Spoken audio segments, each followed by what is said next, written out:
This is Killer Innovations, a show about ideas, creativity, and how you can innovate. Welcome to the Innovator's Garage, where you learn to create your next game-changing killer innovation.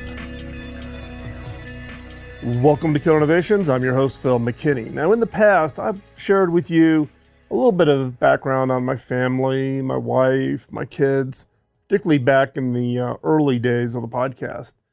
Today, I want to share with you a personal story about one of my grandchildren, Caleb. Caleb's coming up on 8 months old, lives with his parents and his two sisters in Florida, up in the Panhandle. Now, recently, Michelle, my wife, and I, we were in Asia for the month. We spent 2 weeks in Japan on vacation. I taught some workshops on the 7 Laws of Innovation in New Zealand, and then spent a little bit of time in Australia on work. While we were in Japan, we received an email and a phone call from my middle daughter, the one that lives in Florida. And she was concerned because Caleb was acting a little strange. He was having kind of these spasms. And my wife, being the nurse in the family, instructed her, hey, shoot a video, send it to me.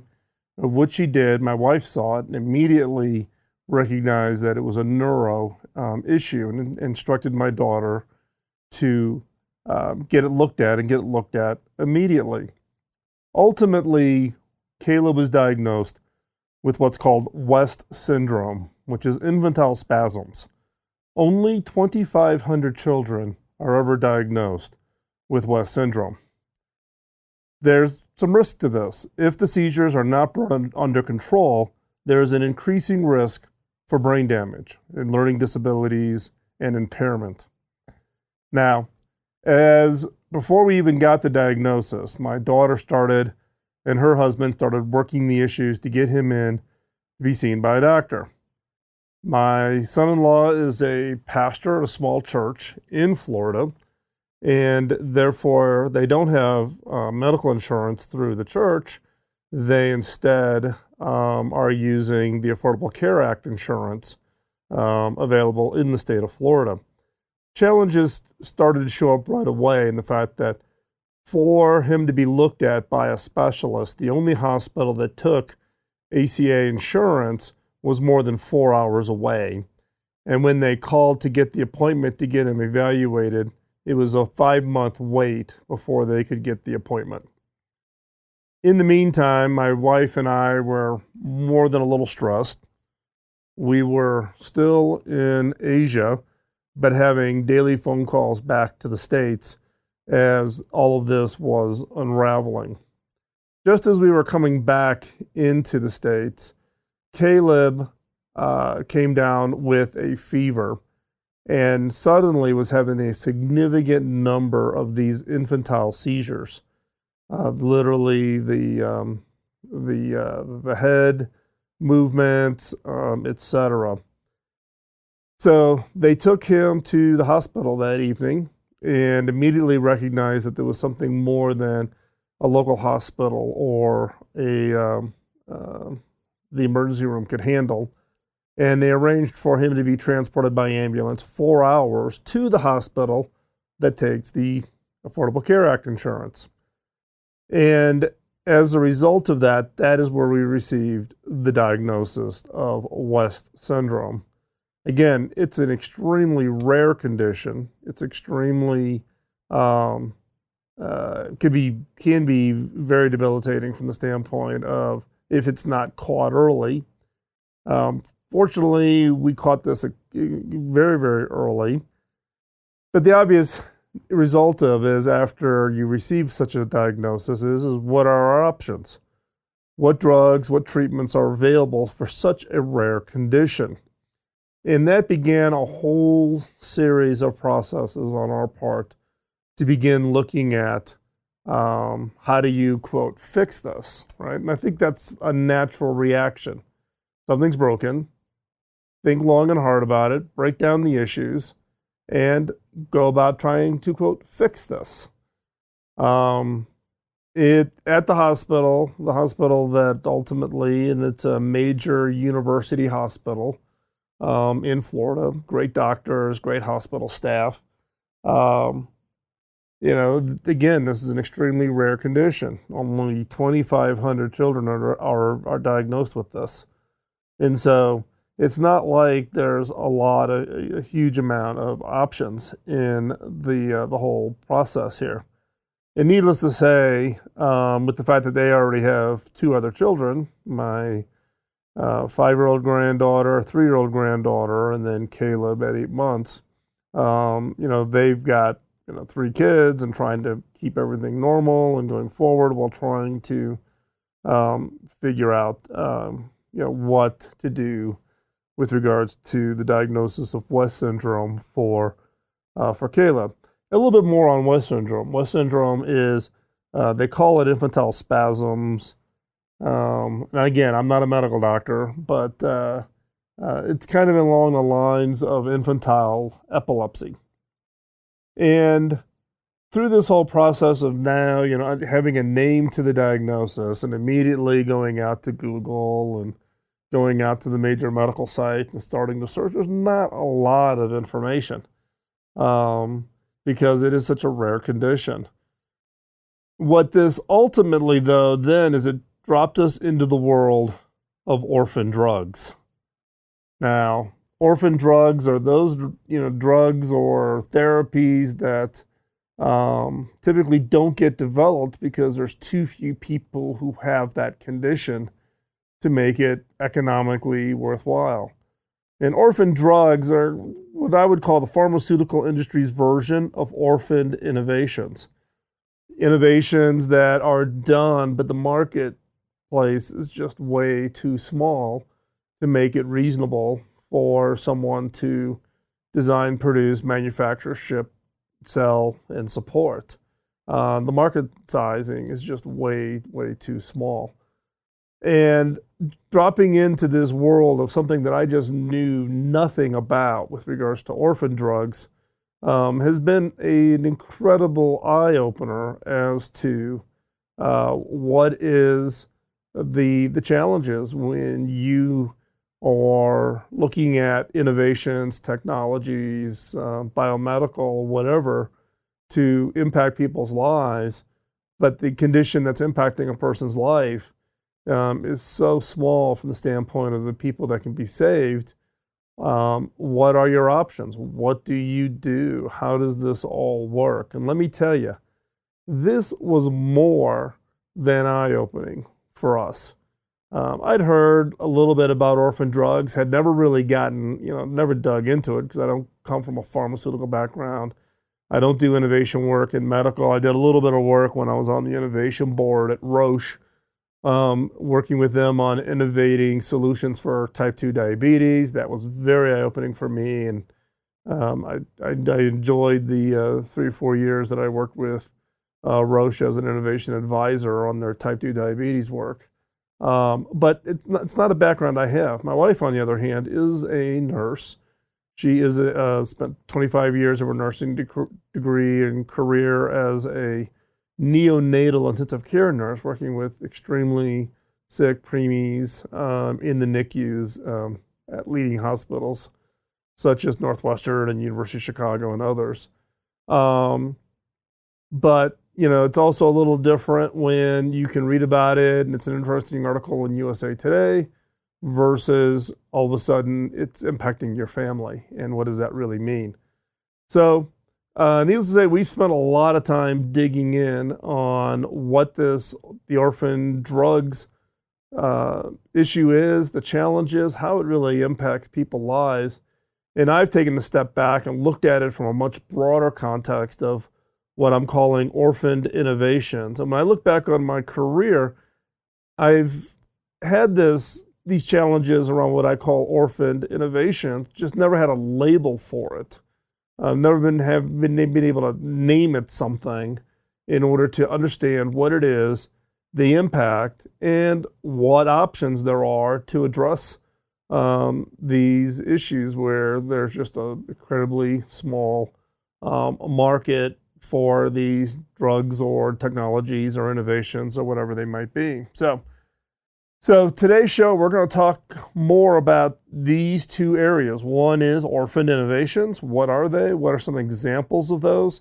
We're going to talk some more about orphan drugs. What does that mean? What I've learned through this whole process. And then we're going to talk a little bit about, so what do we do about this? It isn't just kind of an interesting, here's some facts from a show, but what is it as a society we should be doing when looking at people's impacts and what the role of innovation could play in having a significant positive impact in quality of life.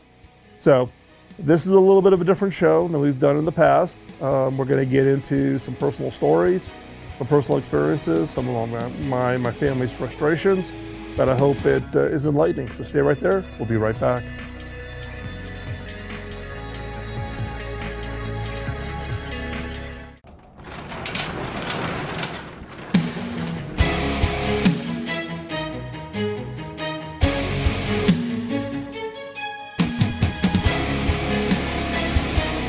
This is Killer Innovations, a show about ideas, creativity, and how you can innovate. Welcome to the Innovator's Garage, where you learn to create your next game-changing killer innovation. Before we jump back into the show, I just want to extend a big thank you to one of our sponsors, and that is Zoom. Zoom has been sponsoring the show for over a year now. Through their financial support, we're able to support the nonprofit charity work that we do, both with Hacking Autism and Pioneer Education Africa. And so I just want to extend my thank you to Zoom and Eric Ewing, who's the co-founder and CEO at Zoom. They've been big supporters of our work here and enabling us to keep this content that we produce for you free of charge and available via the podcast. So with that, check them out. By far the best video audio collaboration technology that's out there. I use it every day, and I've used it for almost 2 years now, ever since we've started the show. That's how we bring the guest in, but it's also how I use it in my day job in collaborating. Zoom has made available a free account, so check that out, killerinnovations.com/Zoom. The free account allows you to collaborate with up to 50, that's right, 50 people in a video collaboration approach. So check it out, stress it, experience it. Trust me, it's the best thing out there. So once Caleb is diagnosed with West syndrome, I wasn't aware of the issues around orphan drugs, but I was aware of the challenges for orphan innovations. Now, this is a new name. I didn't have a name for it when I was experiencing it in my previous career. So let me back up a little bit. When I was CTO at Hewlett-Packard, one of my responsibilities, one of the teams that reported to me was the accessibility team. So this was the team that developed technologies that enabled people with special needs, special conditions to be able to access computing technologies, access the internet, be able to interact with software, etc. Now, these are all great and exciting technologies. We had our own research team that just focused on accessibility. And the team was very motivated because these innovations could have a significant impact on people's lives. And we actually had people on this team that had been doing this for many, many years. And it was less of still a job, but it was really a mission. It was really a purpose. They could see the impact of the work they were doing to have an impact on people's lives. But these innovations only help really small markets. There's not a big market. You're not selling it to the general population. It's a subsegment of that market that has a very specific condition. And the challenge we always run into is it's hard to justify the investment. You can't raise a lot of funding, hard to raise venture dollars for this because there just isn't a large enough market to give the return. So for a lot of people, it's passion projects, money out of their own pocket to make this happen. And if you do serve the market, if you do convince yourself that you're going to go and do this, you end up having to charge such a high price in order to cover the cost of the R&D and design and manufacturing and supply chain and distribution and sales and support. That all costs dollars. So how do you trade that off? I've got a technology that can be really helpful in people's lives, but it's such a small market that I have to charge such a large price. So what are some examples of this? Well, one is just kind of using it as a very base example, is keyboards for those that are handicapped. So if you are blind, you typically have a keyboard that also has a what they call a braille display. It's a strip along the bottom, and if you're blind, you're running your fingers back and forth on that then allows you to read back where the cursor is on the screen and whatever text is appearing. Let me just give you an example, right? A normal keyboard today, you can go to Logitech and buy a keyboard for $35 or $40, right? They're pretty cheap, almost to the point of being disposables. A HIMS USB Braille display keyboard, guess the price. It's $1,345 for that keyboard. If you want to do a note taker, keyboard input, back, audio, all fully integrated, the HumanWare Braille note taker is $2,995. That's like 3 times the price of a laptop. But that doesn't count other technologies like puff control. If you're a quadriplegic, using puff severe to instruct the computer or whatever technologies you're using. Eye control, so it's following an eye tracking where you're looking. Right? The list goes on. But these are technologies that can have a positive impact, but they get left to the side. They get they either don't get developed because you can't rationalize the investment, or you have to charge such a high amount in order to get a return. And the challenge here for these orphaned innovations just absolutely plays out in spades in other areas, whether that's, in this case, what we were talking about, starting off the show, talking about my grandson, Caleb, is this whole experience of orphan drugs. And the part of this challenge of these orphan drugs and these orphan innovations is, how do you justify this investment? How do you get around to actually making these drugs available, having an impact on people's lives, but doing it in a way where it's just not financially out of reach to the people that you want to impact? You know, for instance, those individuals here in the United States who are blind or can see little, but they're dependent on augmented technologies in order to be productive because their eyesight is impacted, has upwards of like an 80% unemployment rate. So what is the role of using these orphan innovations, orphan technologies, and enabling these people to have a productive life, be able to have the social interaction, but also to have a job, be able to take those skills and being able to have some form of positive impact. At HP, we struggled with this. And in some cases, we just made the investment and just went with it, even though we lost money on these technologies. They were never a money maker. We did not believe in jacking up the price.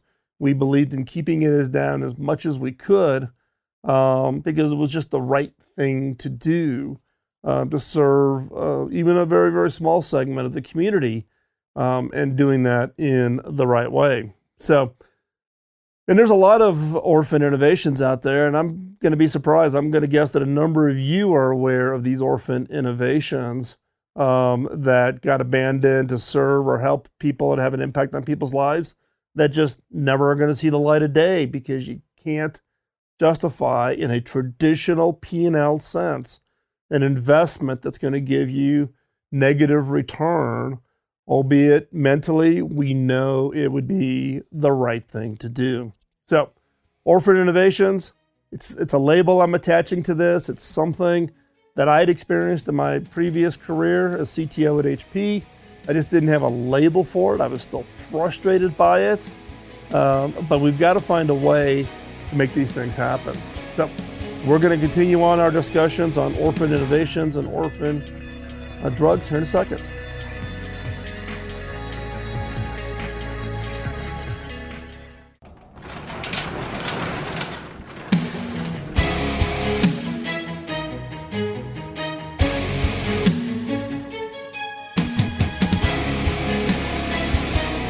This is Killer Innovations, a show about ideas, creativity, and how you can innovate.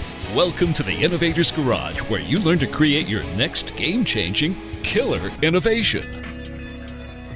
Before we get started, I just want to say a quick shout out and thank you to HP. HP is a sponsor of this segment of the Killer Innovation Show. They've recently come on as a sponsor, and I greatly appreciate the support. While I was CTO at HP supported some of our work in the nonprofit areas, such as hacking autism, where we would hopefully try to address some of these orphaned innovations for technologies to help people that were specifically on the autism spectrum. They also help some of our other charity work, such as Pioneer Education Africa, which is teaching creativity, innovation, raising the bar on education in Rwanda, Africa. So again, thank you, HP. If you're out looking for some new technologies, new laptops, check them out. The new EliteBook 360, which I am now using, and I'm carrying it every day. Phenomenal product. Z2 Workstation is here in the studio, does all the streaming and video work here. And we have an HP Slice, which acts as the collaboration platform here in the studio for running Zoom. So check them out. You can go to killerinnovations.com/HP and check out all the latest deals and latest technologies that they're offering. When I got dropped into the orphan drug world, which I had no experience or expertise in, I uncovered what's called the Orphaned Drug Act, signed in 1983. It was basically to encourage drugs and treatments for diseases that have less than 240,000 individuals that are diagnosed with it. It's been ratified in the US, Europe, Australia, Japan, and now probably many other countries also.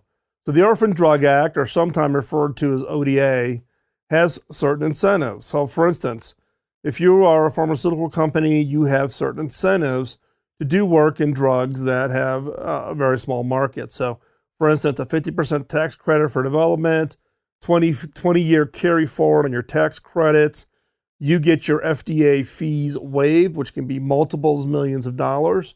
And the most important thing is you get a 7-year market exclusivity from the date of FDA approval. All with good intentions. Sounds great, right? This was put in place in order to try to address the fact that pharmaceuticals were not doing any work in the drugs that would help these people that were in these kind of orphan categories, diseases that just don't have a lot of people that are impacted by it. So, all good intentions. Now, with all good intentions, you got to be careful of what? The unintended consequences. And in the case of the Orphan Drug Act, there are a lot of abuses. Let's take, for instance, ACTH, which is a drug to treat West syndrome, which is what my grandson, Caleb, has. Now, this drug has been around since the 1950s, right? It's been around forever. But by having a pharmaceutical company flagging it for use for Wests, which is a rare condition, the drug company got exclusivity for its use for the 7 years since the FDA approval. Even though it was an old drug and they didn't do really any R&D work in it, they found that drug, applied it to West syndrome, attached it to West. They got 7-year exclusivity, which means the FDA will not approve any other drug or any generic for that drug to serve that condition. So the drug company got a 7-year exclusivity. Now, again, they didn't really do any real R&D. They just took an existing drug, got it flagged for treatment for a rare condition, and they secured the exclusivity. Great, it's a great deal. Now, you may be thinking, hey, they had to test it, didn't they? They had to validate it. Did you know that only 32% of drugs that qualify for orphan status go through any kind of double-blind test, which is normal for non-orphan drugs? Only 32% go through full testing. Now, they would argue that because the condition is so rare and there's so few people, there aren't enough subjects to do a full test. I don't know about that. But look, only 32%, so they don't even have the cost of doing the full double-blind test that normally is done with the FDA. Now, this is just one example. It's the one example that's most personal to me because I am now up to my armpits understanding what this whole orphan drug world is all about. Now, there are thousands of examples of these abuses when it comes to orphan drugs. So how much is this abused, right? We talked about the fact that they get exclusivity. So what do they do with this exclusivity? Let's take, for instance, ACTH. Again, this is just one of a handful of drugs that are used to treat West syndrome, which my grandson has been diagnosed with. ACTH in the U.S. costs $23,000 per vial. You heard that right. $23,000 per vial. While in the UK, that same drug costs $5 per vial. Yep. $23,000 per vial in the US, $5 per vial in the United Kingdom. Something wrong there, isn't it? Particularly given the drug's been around since the 1950s. It's not like it's a new drug that had to be invented from scratch. Now, Kayla's treatment with ACTH was estimated to be in the neighborhood of $60,000, of which insurance will not cover. So even though we have insurance is the Affordable Care Act insurance, this drug and many other drugs are not covered under those plans. So if you are an individual that doesn't have financial means to have private insurance, and even private insurances from corporations, many of them will not cover this drug. Now, in our case, my family, we are fortunate. I've been very fortunate. I've been blessed with my career. We've got this covered. But I think about all the people out there who don't. The drug that can help them, the drug that can save them, particularly with these rare conditions with orphan drugs, are just left out there to fend for themselves. Now, the drug companies would argue they need to get that kind of money because there's just so few people. But look, ACTH has been around since the 1950s. It's not a new drug. There's no R&D return needed. What is the rationale? And we're going to talk about more about that coming up as to some thoughts as to why this really just is driving me crazy. I'm looking at my grandson who's coming up on 8 months old, right? I'll be biased. He's cute as a button. And I would do anything for him. Anything. It just kills me to see him with these seizures. And again, I'm in a situation where we can do something for our family. But it has just been an eye-opener for me of how many families, people are impacted by something that was set up to be good, of encouraging the orphan drugs, that then in turn becomes so cost prohibitive that you can't even take the drug. There's a drug that can help you, but you can't afford to take it, so therefore your quality of life, your ability to survive longer gets compromised because you can't afford the drug because of this orphan status and the way it's structured. So, and again, ACTH is just one of multiple drugs that can be used with West syndrome. And some other ones actually have better outcomes. But this is just the example of one drug, been around since the 1950s, costing $23,000 a vial. How do you rationalize that? How do you even get your head around that? It is like beyond shocking. I'm speechless. I'm absolutely speechless. So as we go into this last segment, I'm going to share with you more about the orphan innovations, orphan drugs, and what I think we as a society need to think about. And how do we bring innovations that have positive impact on people's lives, making people's lives better? That is the role of innovation. So stay right there. We'll be right back.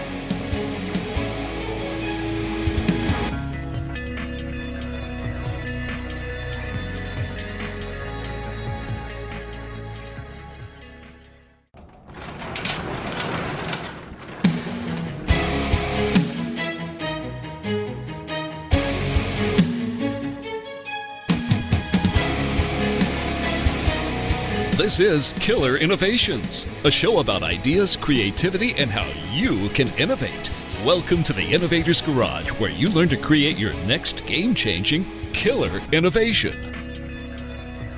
While companies and investors need to be rewarded for the risk of R&D innovation, we need leaders who bring ethics and morals to their business, to the industry, and to society as a whole. There's a current Wall Street requirement that the number one and only one focus of all public companies are to the shareholders, not to the employees, not to your customers. CEOs and their boards are ignoring the common good that can be delivered. We talk about it, we give it lip service, right? Legally, they cannot consider others as equal or more important than shareholders, unless, of course, they organize under what's called a B Corp or some similar structure. So the large corporations out there are required to put shareholders and shareholder return as number one. Now, yes, incentives do help encourage and fund research in areas that would normally be ignored. But we need to be aware of unintended consequences.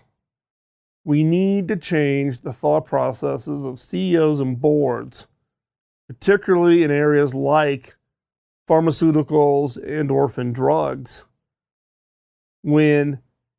How do you rationalize what gets charged for a drug when there's minimal to no R&D involved? If there was a significant amount of R&D, you could kind of get your head around it, maybe.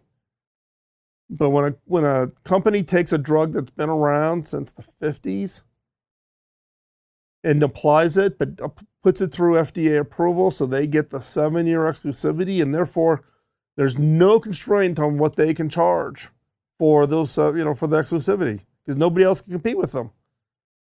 So therefore, they can charge unbelievably large amounts.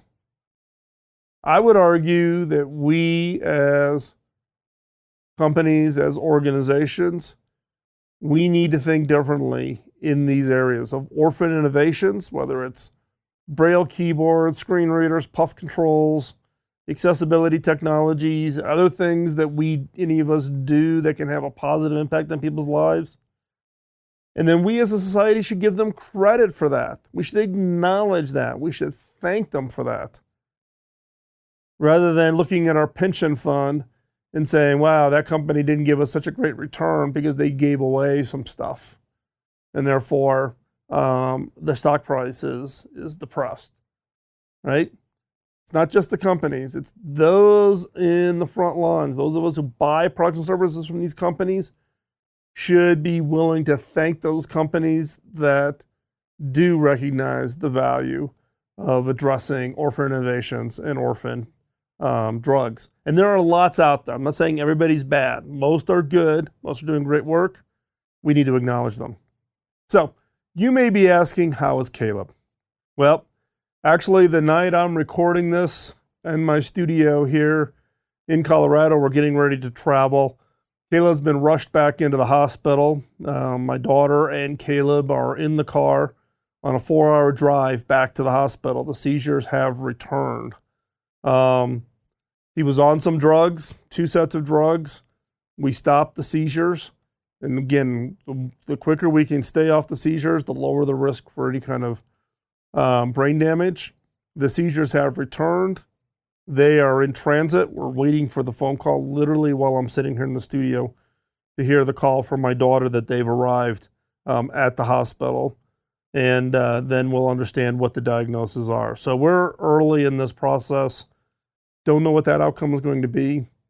Over the next few months, we will be spending more time in Florida as a way to support our kids and our grandkids. We have a major checkup here in 3 weeks, so we'll know more.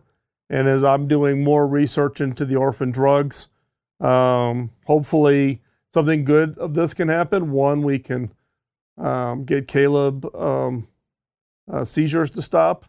But at the same time, put a light onto the tragedy of this and the impact that it could have on people's lives. So I want to say thanks for letting me indulge myself and rant on something that I intellectually knew about, but I didn't realize the real world impact. I would ask each of you to think about what you could do to help with Orphaned Innovations, to help others in need when there may not be a market return for your efforts. If we all help a little, it starts to add up, and it starts to add up pretty quickly. And I appreciate the flexibility you've given me here in today's show to be personal, to share with what we're going through as a family, to share what Caleb is going through at 8 months. I can't even imagine what he's feeling, what he's sensing. It's just heartbreaking to watch him with the seizures he's having. And you get 8 months, you can't communicate with him. So I appreciate you giving me the flexibility to listen to me and share my frustrations. Thanks for taking the time today to join us in the discussion. Check out the show notes. I'll have some links to some articles on the whole orphan drug situation. One particularly good one from the National Institute of Health, where they've done a study on the impact of the Orphan Drug Act. We'll post those links, so check that out over at killerinnovations.com. Follow me over on Twitter, Facebook, LinkedIn, and Instagram. You can find all the social media links at the top of the show site over at killerinnovations.com. If you have a topic, questions, or feedback, for instance, on today's show, you can post it over in the comments over at killerinnovations.com. You can drop me an email at phil@killerinnovations.com, or just post your comments on any of the social media spaces. Love to hear your thoughts. Appreciate the support, and I'll keep everybody updated as we try to navigate this medical situation, and hopefully try to unlock the value from orphaned innovations that can have a positive impact on people's lives. And how do we need to think differently about that? I'm early in my thinking. Would love your input and thoughts, so drop me a note. And with that, we're going to talk to you next week here on Killer Innovations. You're listening on the BizTalk Radio Network.